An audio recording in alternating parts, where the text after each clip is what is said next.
April 7th, 1945. Prisoner of war camp, somewhere in Belgium. Karl Brandt sat in a processing line with 200 other German prisoners, waiting to be assigned to work details. The war was ending. Everyone knew it. Berlin was encircled. American and Soviet forces were advancing from both directions. Germany had perhaps weeks left, maybe days. But what struck Brandt as he waited wasn't the military situation. It was the abundance. The American guards ate sandwiches casually, white bread with actual meat, and threw away half-eaten portions without thought. The trash bins overflowed with food that German soldiers would have fought over. Prisoners received rations that exceeded what Wehrmacht soldiers had eaten at any point in the past 2 years. This wasn't a special treatment designed to impress prisoners. This was standard. This was normal American logistics operating at routine efficiency levels. The guards seemed almost embarrassed by the abundance, apologizing when hot water for showers ran low, explaining that supply trucks were delayed by road conditions, delayed by hours, not days or weeks. The concept of reliable, predictable logistics was so foreign to German military experience that it seemed almost fictional. Brandt was assigned to a work detail at an American supply depot 15 kilometers from the camp. The work was light by military standards, loading and unloading trucks, organizing supplies, basic manual labor. But the depot itself provided an education in American logistics that was more devastating than any battlefield defeat. The depot covered perhaps 20 hectares, rows of warehouses and open storage areas, all organized with systematic precision. Everything was labeled, categorized, inventoried. Supplies arrived on schedule, were processed through receiving stations, stored in designated locations, and issued to forward units based on requisitions that were filled within hours rather than days. What overwhelmed Brandt was the sheer quantity. Tens of thousands of cases of ammunition, mountains of ration boxes, acres of vehicle parts, forests of replacement equipment, everything you could possibly need to sustain military operations, present in quantities that suggested unlimited industrial backing. One warehouse contained nothing but boots, another held only uniforms. A third was dedicated entirely to vehicle batteries. The specialization was extraordinary. In German logistics, supplies were consolidated because scarcity made specialization impractical. Here, abundance allowed the Americans to dedicate entire warehouses to single categories of supplies. Sergeant James Morrison, the American NCO supervising the work detail, explained the system to Brandt one afternoon. His German was serviceable, learned during pre-war years working for an import company in New York. "We run on requisition cycles," Morrison said. "Forward units submit requests twice daily. We process requests, fill orders, and dispatch supply trucks on regular schedules. Average time from requisition to delivery is 18 hours for routine supplies, 6 hours for critical items like ammunition or medical supplies." 18 hours, Brandt thought. German units waited weeks for supplies, if they arrived at all. Requests went through multiple approval layers, competed with other units for limited stocks, got delayed by transportation breakdowns or fuel shortages or air attacks.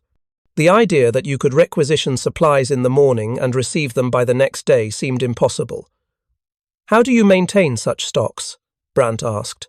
"How do you keep warehouses full when you're sending supplies forward constantly?" Morrison shrugged. "Ships arrive daily at Antwerp and other ports. Trucks run continuously between ports and depots. We receive more supplies than we issue most days, so stocks actually increase over time. The supply chain works because it was designed to work, and because American industry produces more than we can consume even during intensive operations." That casual statement contained the entire explanation for Germany's defeat. American industry produces more than we can consume.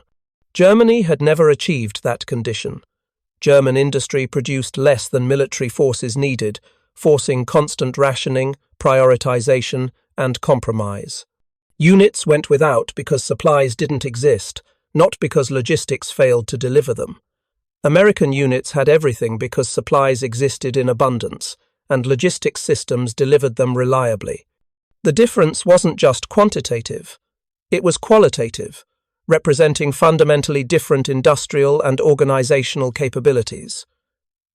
May 2nd, 1945. News reached the camp that Hitler was dead, that Berlin had fallen, that Germany was negotiating surrender. The prisoners received this news with exhausted relief. The fighting would end. They would survive. Eventually, they would go home too, whatever remained of Germany. But Brandt's thoughts kept returning to the supply depot, to the warehouses full of equipment, to the casual abundance that American forces enjoyed. He thought about the ammunition truck his squad had captured in December, about how that single vehicle had contained more supplies than his company had been issued for the entire offensive. He understood now that the truck represented standard American logistics, not exceptional abundance. If that truck was standard, then American supply networks operated at levels of efficiency and capacity that German logistics had never approached. The Wehrmacht had been fighting with one hand, while America fought with both hands and stood on solid ground. The outcome had been inevitable from the moment American industry fully mobilized. May 8, 1945. Germany surrendered unconditionally. The war in Europe was over. In the prisoner of war camp, German soldiers received the news in silence. Some wept, others seemed relieved. Most simply accepted that what everyone had known for months was now official. The American Guards didn't celebrate openly.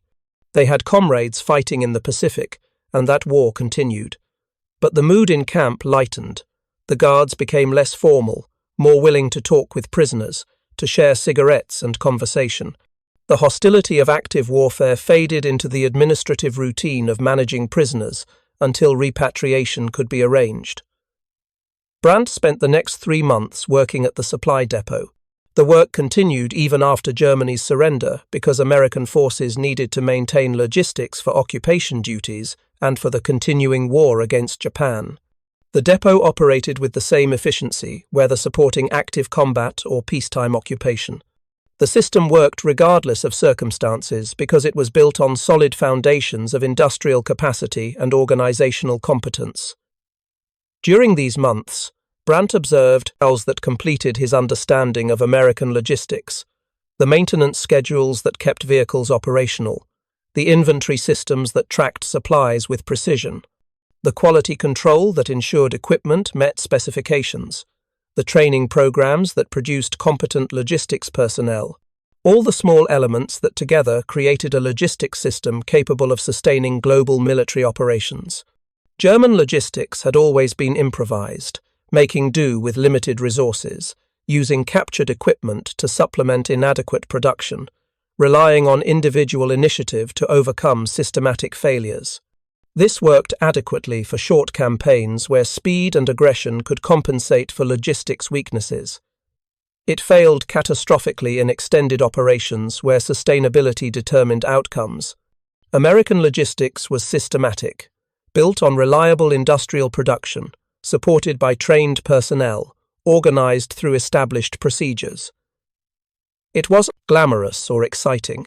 It was boring, routine, bureaucratic, but it worked.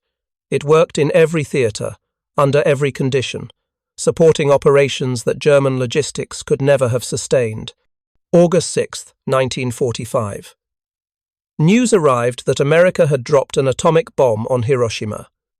Brandt and other prisoners gathered to hear radio reports describing destruction beyond comprehension. An entire city obliterated by a single bomb, tens of thousands killed instantly, radiation effects that would kill thousands more. The atomic bomb represented the ultimate expression of American industrial and scientific capacity. Germany had known about atomic physics.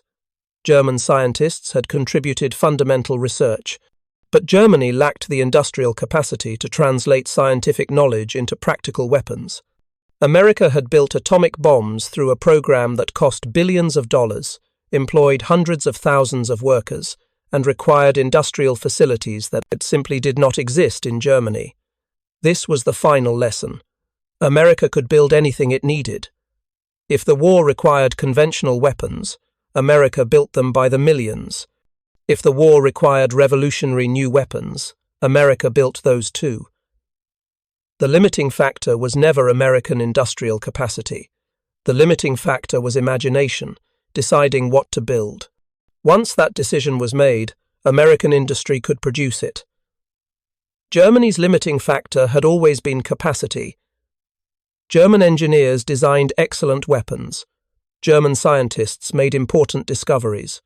But German industry could not produce enough of anything.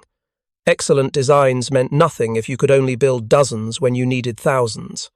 Scientific discoveries meant nothing if you lacked resources to apply them. August 15, 1945. Japan surrendered. The war was completely over. For the first time in 6 years, no major power was at war anywhere in the world. The prisoners received this news with complicated emotions: relief that the killing had stopped, grief for comrades who hadn't survived, anxiety about what came next, about returning to a Germany that had been destroyed and occupied. But underneath these emotions, Brandt felt something else: understanding. Clear, complete understanding of why Germany had lost. Not because German soldiers lacked courage, not because German officers lacked skill, not because German weapons were inferior. Germany lost because it fought an industrial war against an opponent with vastly superior industrial capacity, and in industrial warfare, production determined outcomes. September 20th, 1945. Brandt was selected for an educational program that American authorities had established for German prisoners. The program aimed to prepare prisoners for return to a democratic Germany by teaching them about democratic institutions, free markets, and civil society. Many prisoners viewed this as propaganda. Brandt saw it as opportunity to understand how America had achieved such overwhelming material superiority. The instructors were American officers and civilian educators who spoke fluent German. They used lectures, discussions, and documentary films to explain American systems. What interested Brandt most were the lectures on American economic organization, on how American industry functioned, on why American productivity exceeded German levels. Professor David Harriman from Columbia University delivered a lecture series on industrial economics. He explained that American manufacturing benefited from several reinforcing advantages: abundant natural resources reduced dependence on imports. Large domestic market encouraged mass production. Strong property rights motivated investment. Competitive markets drove innovation. Democratic institutions protected economic freedom. These advantages compounded over time. More investment led to more productivity. More productivity generated more wealth. More wealth funded more investment. The cycle reinforced itself, creating an economy that grew stronger continuously. Germany had experienced some of these effects, but Nazi policies had disrupted them. Persecution of Jews expelled talented people. Government control of industry stifled innovation. Aggressive foreign policy diverted resources to military buildup. War devastated industrial capacity.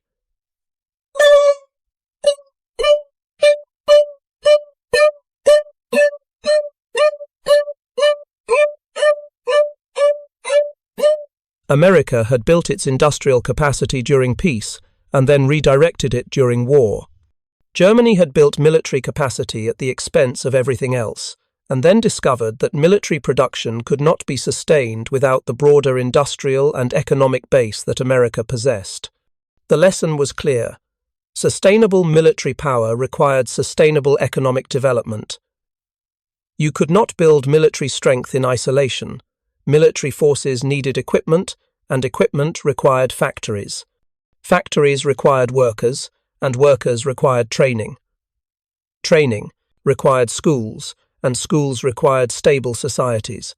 Everything connected to everything else, and trying to optimize one element while neglecting others led to systemic failure.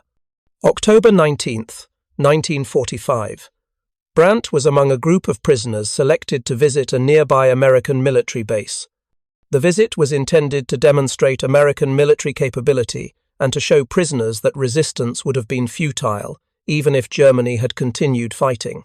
The base covered several square kilometers, with motor pools, maintenance facilities, training areas, housing, and administrative buildings. What struck Brandt immediately was the scale and organization. Everything had its place. Vehicles were parked in organized rows, sorted by type and function. Maintenance bays operated on schedules posted on large boards. Spare parts were inventoried and stored systematically. The entire base functioned like a well-managed factory, producing military readiness through systematic processes. The motor pool contained hundreds of vehicles. Jeeps, trucks, half-tracks, tanks, all maintained to high standards. An American officer explained that every vehicle received scheduled maintenance regardless of whether it showed problems. Preventive maintenance kept vehicles operational and prevented breakdowns that would have been more expensive to fix. German military maintenance had been reactive rather than preventive. You fixed things when they broke because you lacked resources for systematic maintenance. This meant vehicles failed unpredictably, often during critical operations. American preventive maintenance meant vehicles rarely failed unexpectedly, maintaining operational readiness at high levels. The base machine shop could manufacture replacement parts for any vehicle in the motor pool. German units had relied on supply chains to provide parts, and when supply chains failed, vehicles sat idle waiting for parts that might never arrive. American units could make their own parts, reducing dependence on supply networks and maintaining higher operational availability. The base also had its own power generation, water treatment, and communication systems. It was self-sufficient in ways that German bases had never been. This self-sufficiency meant American forces could operate in any environment without depending on local infrastructure. German forces had depended on railways, on local power grids, on civilian infrastructure that became vulnerable to attack or sabotage. Every detail reinforced the same lesson.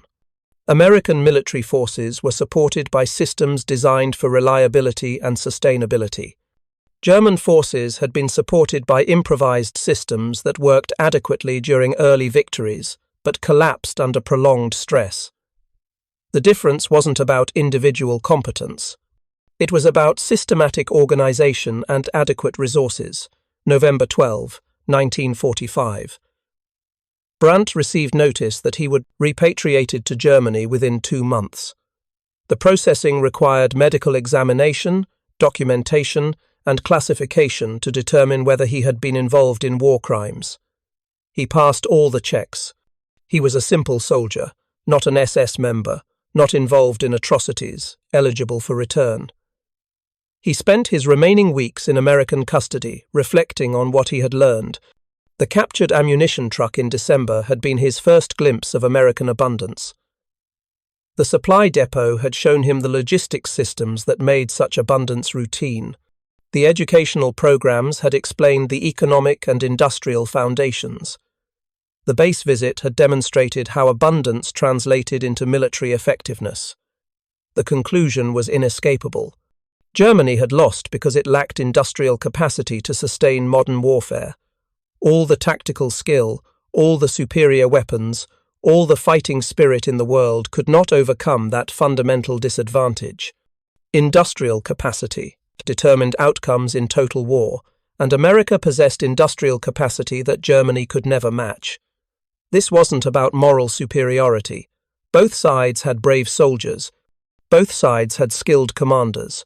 Both sides fought for causes they believed in, but only one side had the factories, the resources, the organizational capability to sustain military operations indefinitely. That side won because winning was mathematically inevitable once industrial capacity was fully mobilized. January 15, 1946. Brandt boarded a train that would take him and 500 other former prisoners to Hamburg. The journey took 3 days, passing through Belgium, the Netherlands, and into Western Germany. The destruction was overwhelming. Cities reduced to rubble, factories destroyed, bridges collapsed, railways damaged. Every major German city showed the effects of years of strategic bombing. Hamburg was worse than Brandt had feared. The port facilities were wrecked. The residential districts were devastated. The industrial areas were moonscapes of bomb craters and collapsed buildings. This was what defeat looked like. This was the price of fighting an industrial war against an opponent with overwhelming productive capacity. Brandt's family had survived, barely. His wife and daughter lived in a partially damaged apartment with no heat, limited electricity, and inadequate food. They had endured years of Allied bombing, food shortages, and economic collapse. They were alive, but they lived in conditions that would have been unthinkable before the war. That evening, sitting in the cold apartment, Brandt told his wife about the ammunition truck, about the supply depot, about everything he had learned regarding American industrial capacity. She listened quietly, understanding intellectually but unable to fully grasp the scale of what he described. "How did we not know?" she asked finally. "How did the government tell us we were winning when we were so and completely outmatched?" "We knew," Brandt said, "or we should have known. The information was available. Intelligence services reported on American production. Soldiers saw evidence of American abundance. But the regime couldn't acknowledge the truth, because acknowledging it would have required admitting the war was unwinnable. So they lied, and we believed the lies because believing seemed better than accepting that we were fighting for a lost cause. The regime had constructed a narrative where German technical superiority and fighting spirit would overcome Allied numerical advantages. This narrative was comforting because it made victory seem possible through willpower and determination. But it was false, and maintaining the false narrative had cost hundreds of thousands of German lives in a war that was already lost. February 28, 1946. Brandt found work at the Hamburg docks, helping to clear wreckage and rebuild port facilities. The work was hard, the pay minimal, but it provided purpose and income. The docks were slowly recovering under Allied supervision, using German labor and American organizational expertise. American engineers directed the reconstruction, applying the same systematic approaches that had characterized American logistics during the war. Everything was planned, scheduled, measured. Workers were organized into efficient teams. Materials arrived on schedule.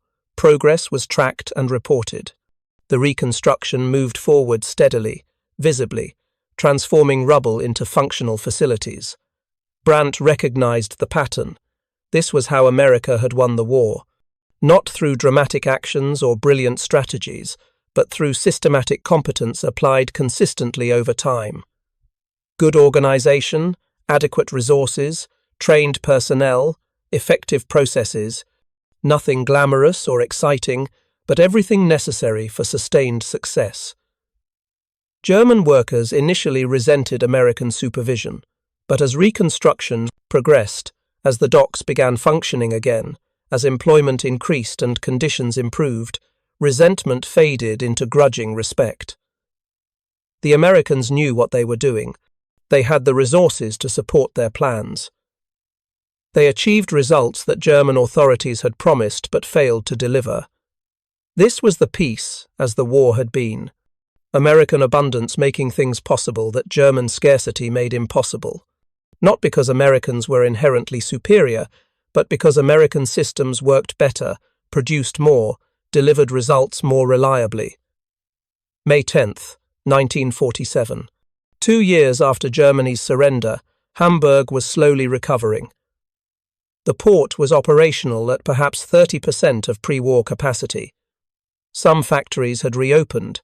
Food supplies had improved from starvation levels to merely inadequate. Electricity was available most days. Life remained hard, but it was life, not mere survival. Brandt had been promoted to foreman at the docks, supervising a reconstruction team. The work gave him perspective on both German weaknesses and American strengths. German workers were skilled and hard-working, but skill and effort meant little without adequate tools, materials, and organization. American support provided these missing elements, enabling German labor to be productive. The Marshall Plan had been announced, promising massive American aid for European reconstruction. Many Germans were skeptical. Why would America help rebuild Germany after fighting so hard to destroy it?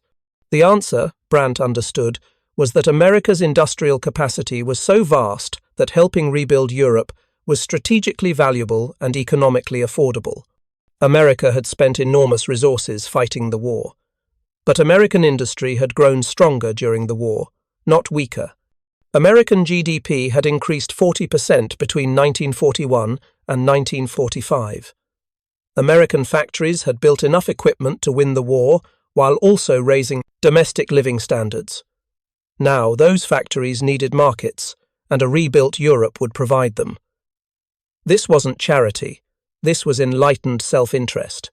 But it was enlightened, recognizing that prosperity was not zero-sum, that helping others rebuild could benefit everyone. Nazi ideology had assumed that prosperity came from conquest, from taking resources from others. American policy demonstrated that prosperity came from production, from creating resources that could be shared through trade. The Federal Republic of Germany was established, creating a democratic government for Western Germany. Brandt attended a public ceremony in Hamburg marking the occasion. The new Germany would be different from the old.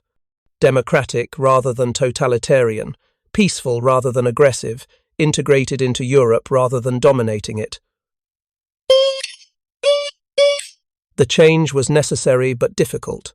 Germans had to acknowledge that Nazi ideology had been catastrophically wrong, that the war had been Germany's fault, that reconstruction required fundamental changes in German politics and society. Not everyone accepted this. But most Germans understood that the old ways had led to total defeat and that new approaches were necessary. Brandt believed in the new Germany.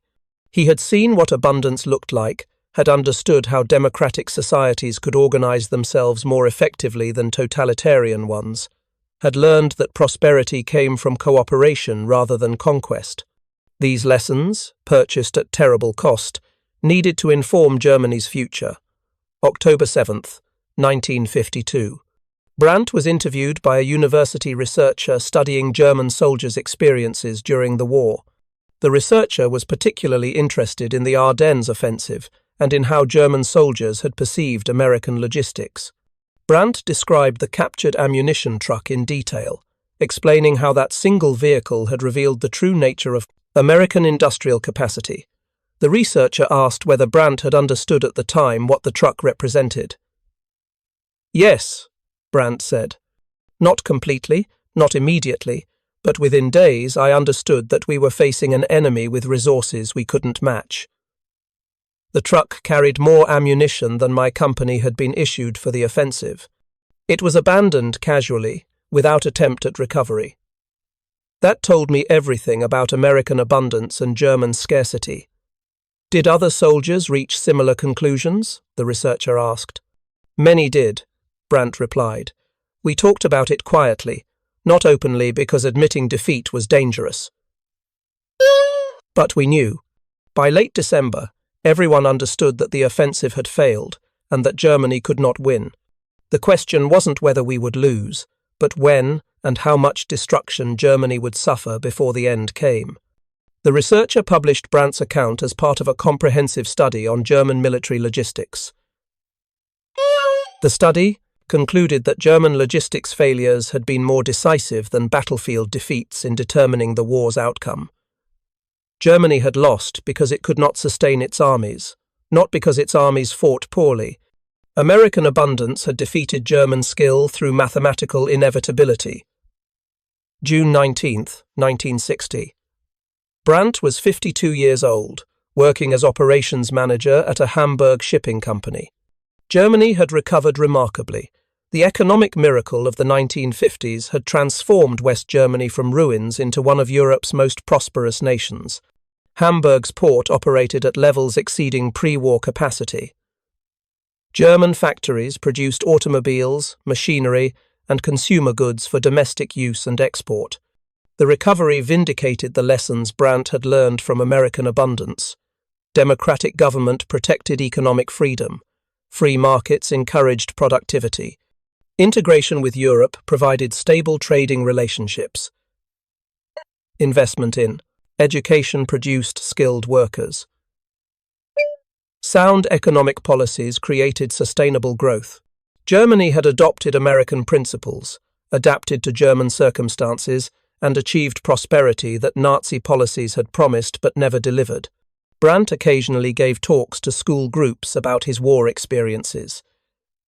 He always emphasized the ammunition truck, describing how it had revealed the industrial foundations of military power.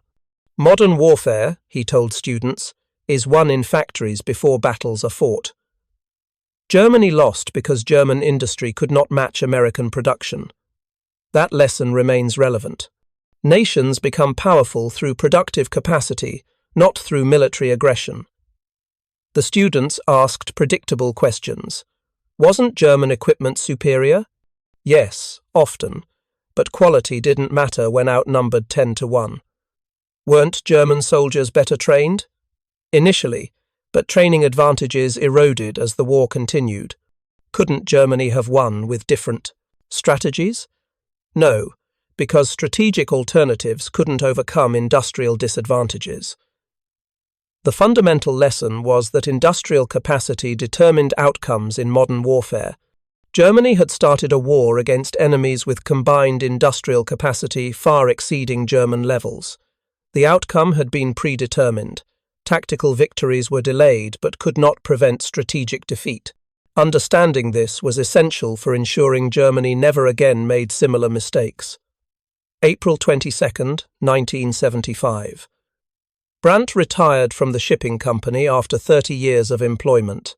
He had contributed to Hamburg's recovery, had helped build a successful business, had lived to see Germany transform from a defeated nation into prosperous democracy.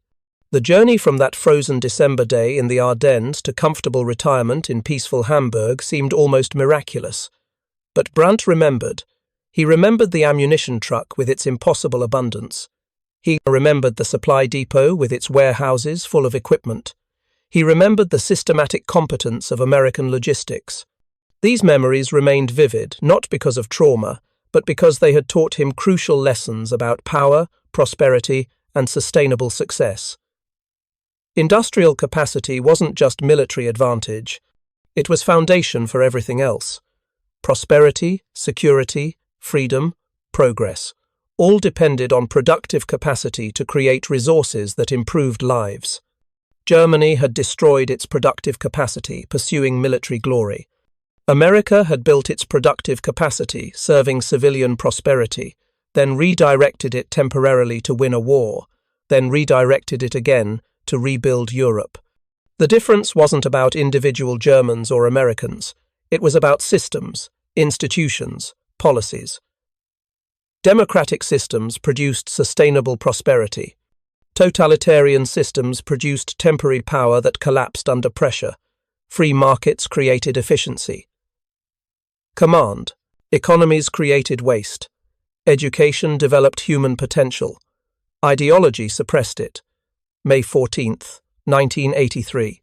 Brandt was 75 years old, in declining health, but mentally sharp. A historian writing a comprehensive account of the Ardennes offensive interviewed him extensively about his experiences. Brandt described everything in detail, particularly the captured ammunition truck and what it had revealed about American logistics. The historian asked whether capturing that truck had changed anything tactically. No, Brandt said. We used the ammunition we could carry, but it didn't affect the battle's outcome. The truck's significance wasn't tactical. It was revelatory. It showed us, concretely and undeniably, that we were fighting an enemy with resources we couldn't match. Did you think Germany could still win after seeing that truck? The historian asked. No, Brandt replied. Not win completely. Perhaps we could have negotiated a settlement if we'd moved quickly. But unconditional surrender was inevitable once American production reached full capacity. The truck proved that American capacity had reached levels where German resistance was ultimately futile. The historian's book devoted an entire chapter to German soldiers' encounters with American abundance. The ammunition truck featured prominently, symbolizing the broader industrial disparity. The chapter concluded that German soldiers had often understood their situation more clearly than their leaders, recognizing through direct observation what propaganda tried to deny. September 7, 1986. Karl Brandt died peacefully at age 78. His obituary noted his wartime service, his contributions to Hamburg's post-war recovery, his work educating younger generations about the lessons of war. He was survived by his wife, daughter, 3 grandchildren, and a Germany that had learned from its catastrophic mistakes. At his funeral, his daughter shared a story Brandt had told her many times. In December of 1944, he said, "I captured an American supply truck that carried more ammunition than my entire company had been issued. That truck taught me that wars are won in factories, not on battlefields." Germany lost because we lacked the factories to match American production. That lesson shaped everything I did after the war. Every decision about rebuilding Germany, every choice about how to organize our economy and society. The story captured Brandt's essential insight. Modern warfare required industrial capacity, and industrial capacity required sound economic and political systems. Germany had failed during the war because Nazi policies had undermined German productive capacity. Germany succeeded after the war because democratic policies had enabled productive capacity to flourish.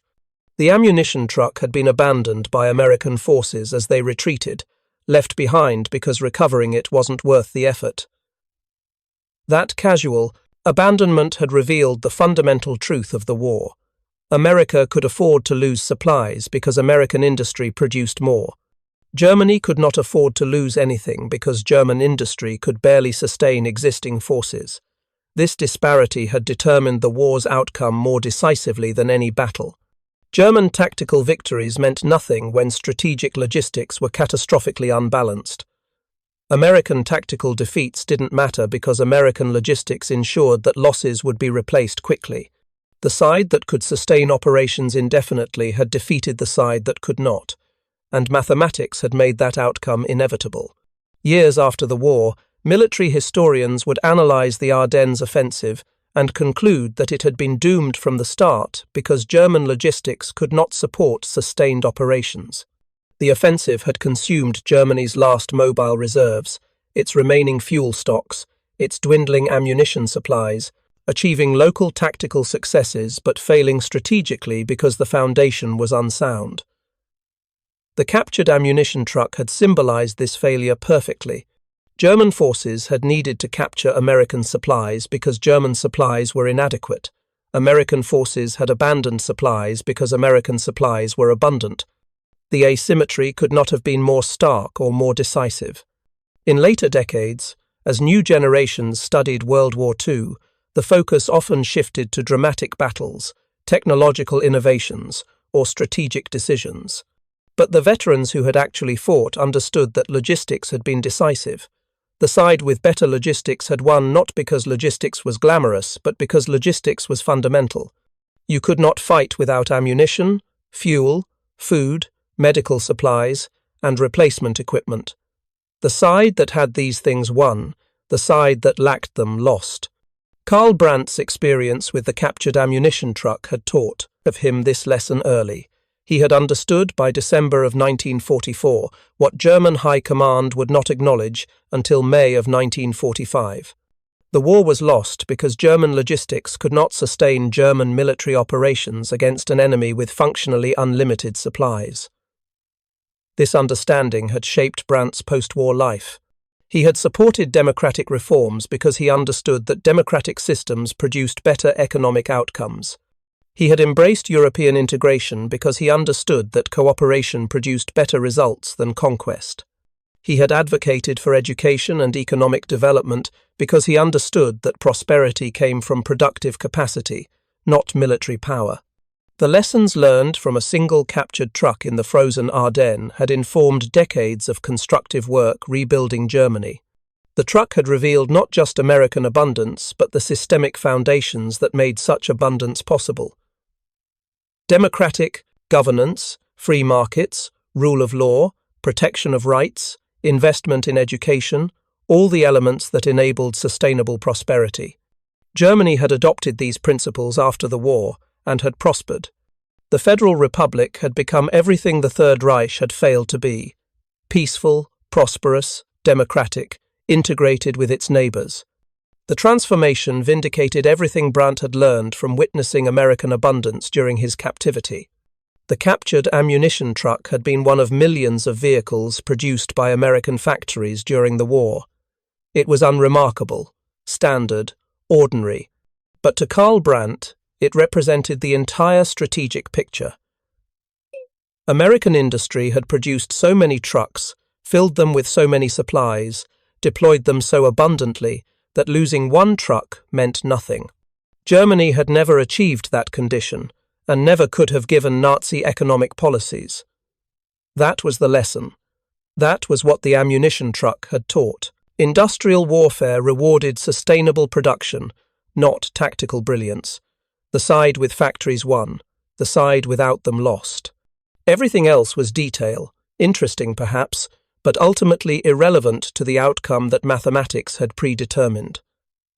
Karl Brandt understood this from December of 1944 onward.